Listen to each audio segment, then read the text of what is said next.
105 tonnes d'ivoire partent en fumée à Nairobi au mois d'avril dernier, la plus grande crémation d'ivoire de l'histoire.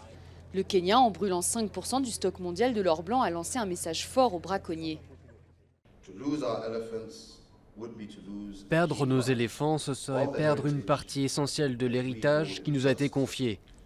Tout simplement, nous ne permettrons pas que ça arrive. Nous ne serons pas les Africains qui sont restés sans rien faire devant la disparition des éléphants. Face à une recrudescence des massacres d'éléphants et de rhinocéros, les différents pays africains s'équipent. Des patrouilles canines, des formations militaires pour les rangers des parcs ou encore des équipements high-tech, drones, caméras thermiques, armes automatiques. La lutte contre le braconnage ressemble de plus en plus à une guerre que les pays africains ne pourront pas gagner seuls.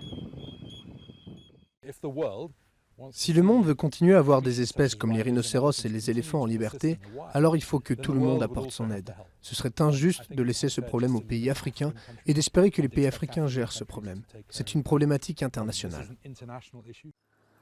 Selon l'Union internationale pour la conservation de la nature, la population des éléphants d'Afrique vient de connaître sa chute la plus importante depuis 25 ans.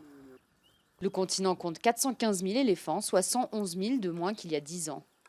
Mais les éléphants ne sont pas les seuls menacés. Plus de 5 000 rhinocéros ont été tués pour leurs cornes ces 8 dernières années. Les pangolins sont aujourd'hui en voie d'extinction. En 10 ans, plus d'1 million ont été massacrés pour leur chair. La Conférence mondiale de protection de la faune en octobre dernier a pris plusieurs mesures drastiques pour enrayer le braconnage. Il faut que nous gardions ces problématiques en première place des agendas des gouvernements. Nous devons garder l'attention forte du public. Nous devons aussi réduire la demande sur le marché pour atteindre les consommateurs qui achètent ces espèces. Le trafic illégal d'espèces animales représente 20 milliards de dollars par an, ce qui en fait le 4e commerce illégal sur la planète après les armes, la contrefaçon et les êtres humains.